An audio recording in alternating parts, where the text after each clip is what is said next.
तो मना भी करता है, आप ये ना करें। लेकिन मनुष्य का स्वभाव है, उसे जैसे मौका मिलता है वो पाप कृत्यों में संलग्न हो जाता है। 3 प्रकार की बुद्धि बताई गई। एक बुद्धि रबड़ के जैसी होती है। रबड़ में अगर आप सुई चुभो दो तो छेद तो हो जाएगा, और जैसे रुई निकाल लो तो छेद अपने आप बंद हो जाएगा। घर में करके देख लेना। ऐसी बुद्धि हम सब में से ज्यादा लोगों की होती है कि जब कथा में होते हैं तो अंदर से बड़े सुंदर सुंदर भाव निकलते हैं और हृदय कहता है अब आज के बाद कभी कोई अनैतिक कार्य नहीं करेंगे।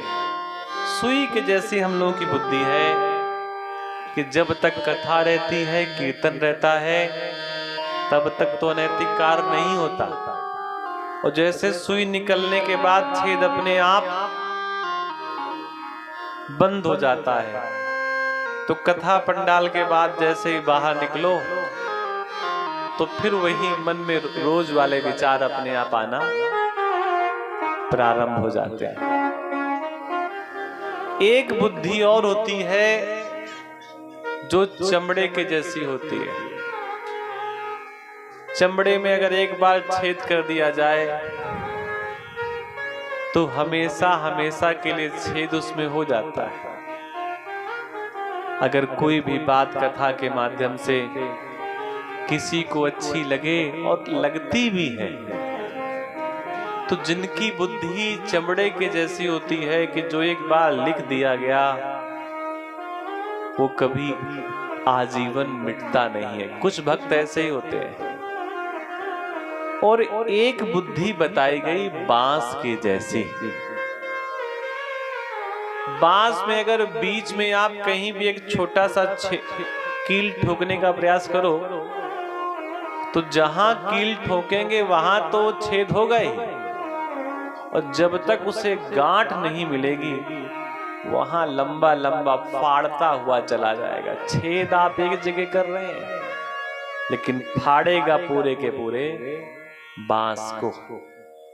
तो कुछ लोगों का जीवन कथा सुनने के बाद इस प्रकार परिवर्तित हो जाता है कि कथा के कहे हुए प्रसंग तो उन्हें श्रेष्ठ लगते ही हैं, और उनका हृदय अपने आप और प्रसंगों को समाहित कर लेता है। जो लोग सदा सदा तरह तरह के पाप करते रहते हैं, ये मानवहा पाप कृतस्तु सर्वदा। जो लोग हमेशा कोई न कोई पाप करते रहते हैं, निरंतर दुराचार में तत्पर रहते हैं, ऐसे लोग भी अगर भगवान की कीर्तन, सप्ताह यज्ञ,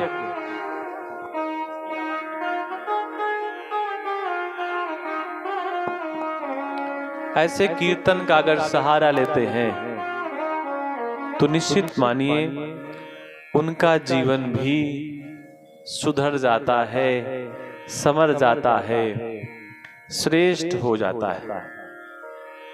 सत्येन हीना पितृमातृदूष का तृष्णा कुलाशा श्रम धर्म वर्जिता ये दाम्भिका मत शरीरोपि हिंसकः सप्ताह यज्ञेन कलो पुनन्ति ते।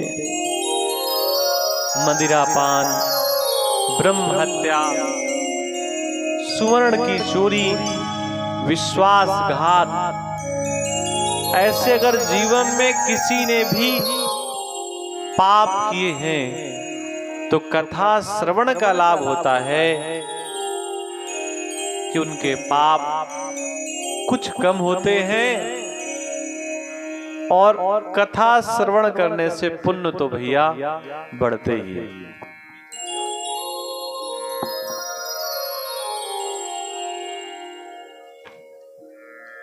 ये कथा का लाभ है। महात्मा के संदर्भ में कथा सुनाएगी।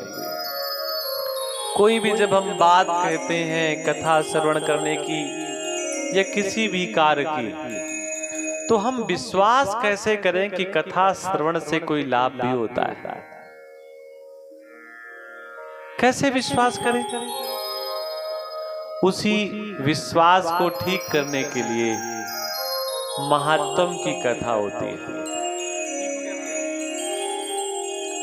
महात्म की कथा में ऐसे भक्त की कथा श्रवण कराई जाती है जिसने पहले कभी इस कथा को सुना और उस कथा का रसपान किया।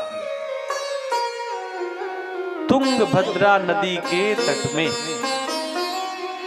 एक ब्राह्मण रहते थे जिनका नाम था आत्मदेव। समय बीतने के साथ कई सारी नदियां, कई सारे तीर्थ, कई सारे तालाब, कई सारे पोखर जो कभी थे अब नहीं है, उसी तुंगभद्रा नदी के तट पे एक ब्राह्मण रहते थे और ब्राह्मण का नाम था आत्मदेव। और आत्मदेव के बारे में ऐसा कहा जाता है, द्वितीय इव भास्करा। भास्कर कहते हैं सूर्य को। और आत्मदेव इतने दिव्य थे, इतने श्रेष्ठ थे, इतने विद्वान थे।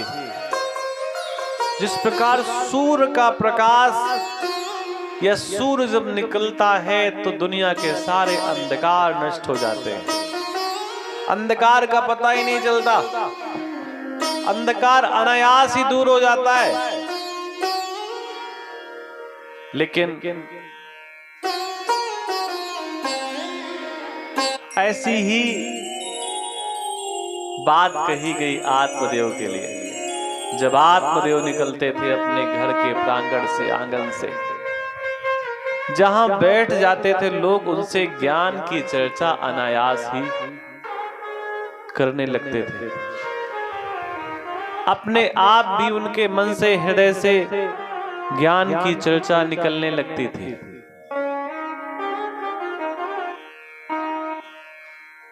द्वितीय भास्कर विद्वता में सूर्य के समान विद्वान थे।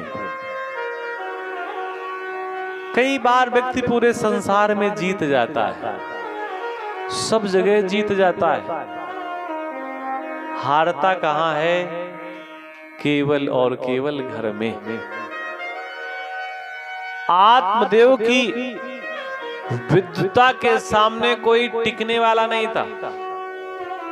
इतने विद्वान, इतने श्रेष्ठ थे, लेकिन जब हारने का नंबर आता तो घर में ही हार जाते। कई बार ऐसा होता है कि एक पक्ष विवाह में या पति पत्नी में बड़ा श्रेष्ठ होता है और एक पक्ष उतना ही नकारात्मक होता है। आत्मदेव की पत्नी, जिनका नाम धुंधुली, नाम से ही व्यक्ति के कई बार कर्मों के बारे में पता चल जाता है। आत्मदेव तो पूजन पाठ, कथा, भागवत, सत्संग आदि कर्म में नित रहते और धुंधुली वो सारे कर्म करती जो अनैतिक थे, अनुचित थे। लेकिन अब विवाह हो गया है, पत्नी है, तो भैया पत्नी के कर्तव्य को तो मानना ही पड़ेगा।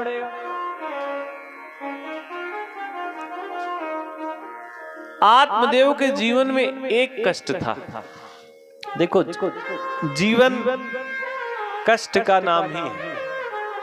ऐसा कोई व्यक्ति नहीं है जिसके जीवन में कष्ट ना हो। बस समस्या सबसे बड़ी बात यह है कि हमें दूसरों के सुख तो दिखाई देते हैं,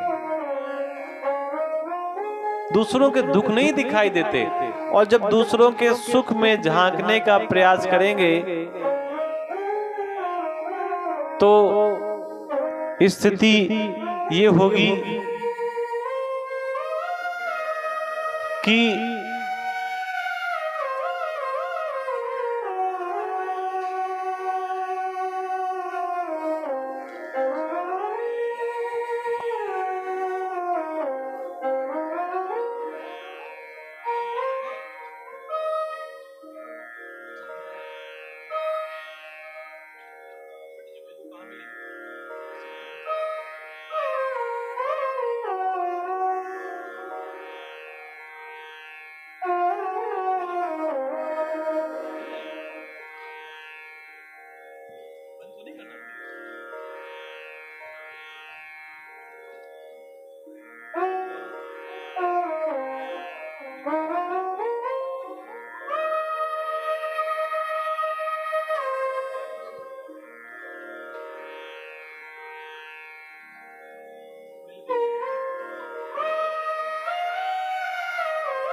एक पक्ष कई बार ऐसी क्रियाएं करता है कि व्यक्ति टूट जाता है।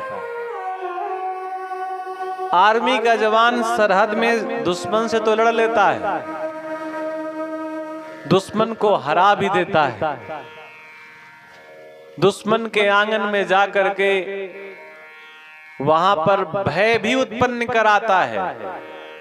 लेकिन कई बार वही आर्मी का जवान जब घर में आता है तो अपने ही आंगन में हार जाता है। आत्मदेव थे तो बड़े विद्वान और उनकी पत्नी ही उतनी ही उनसे बिल्कुल अपोजिट थी। एक कष्ट आत्मदेव के जीवन में भी था और वो कष्ट आता कब है, जब हम किसी दूसरे व्यक्ति को उस कष्ट से दूर देखते हैं।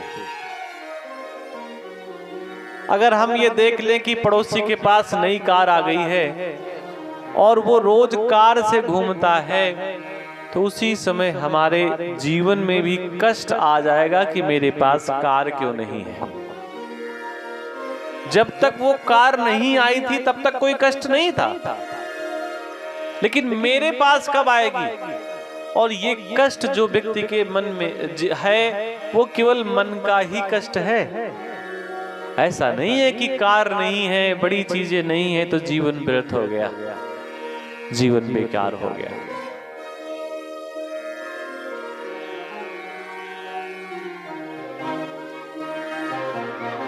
एक दिन आत्मदेव ने देखा कि गांव का एक कोई व्यक्ति छोटे से बच्चे को दुलार कर रहा है, प्यार कर रहा है, गोदी में लिए है, अपना स्नेह अर्पित कर रहा है।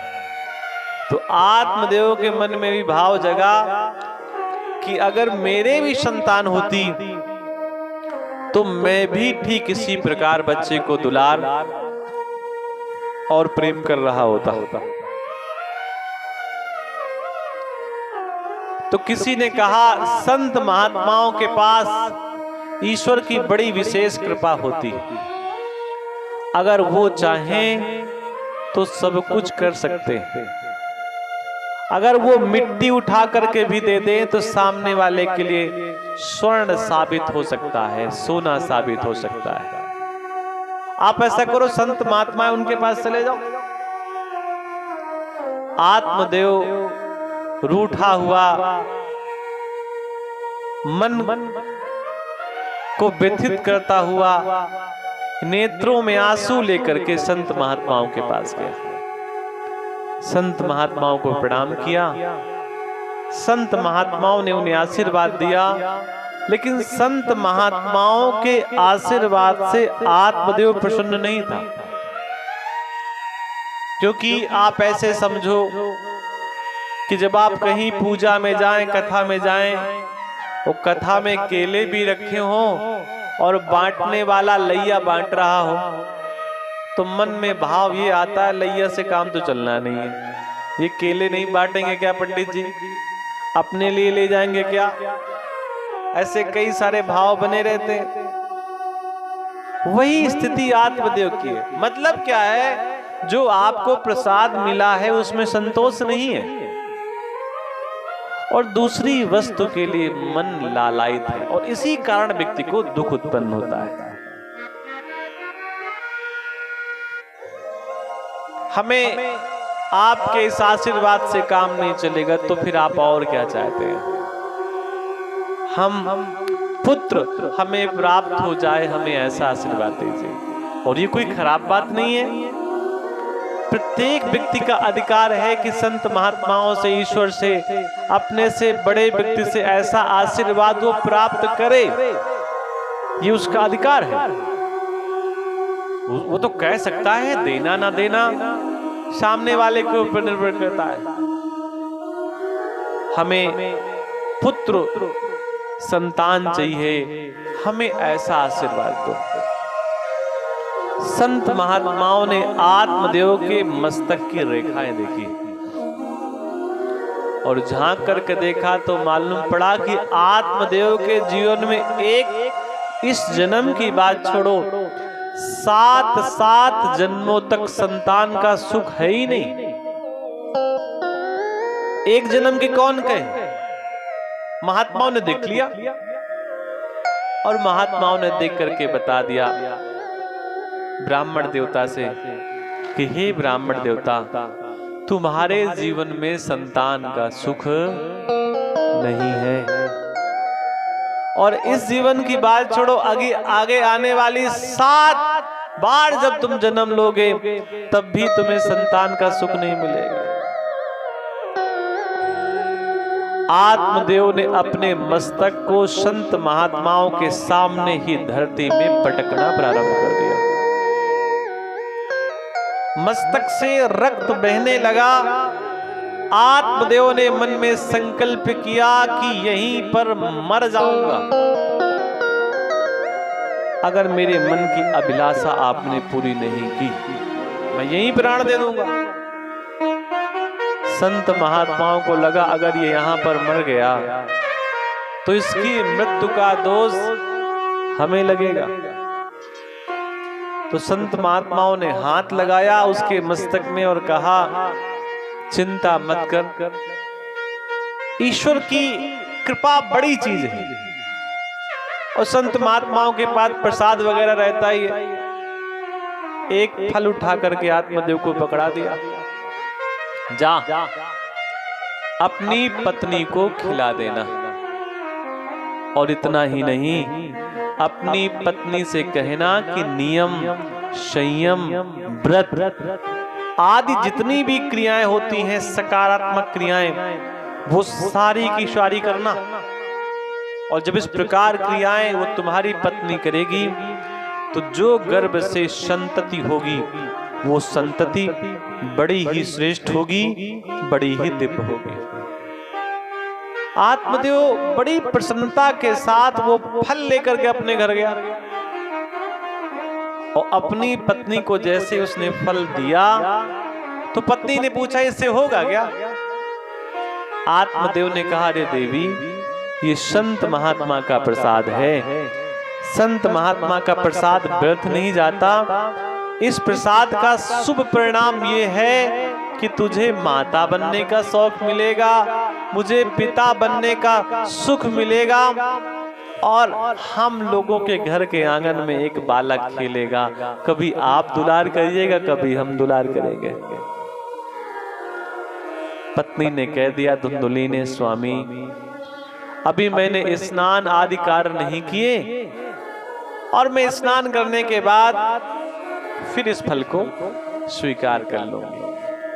ऐसा संत महात्मा कहते हैं कि कोई प्रसाद दे तो आवश्यक है कि घर आप ले जाएं बचा करके, लेकिन सबसे पहली प्राथमिकता है कि थोड़ा सा प्रसाद वहीं पर स्वीकार कर लें। कल खा लेंगे, बाद में खा लेंगे, घर जाकर के खा लेंगे, इस प्रकार का व्यक्ति को मन में भाव उत्पन्न नहीं करना चाहिए।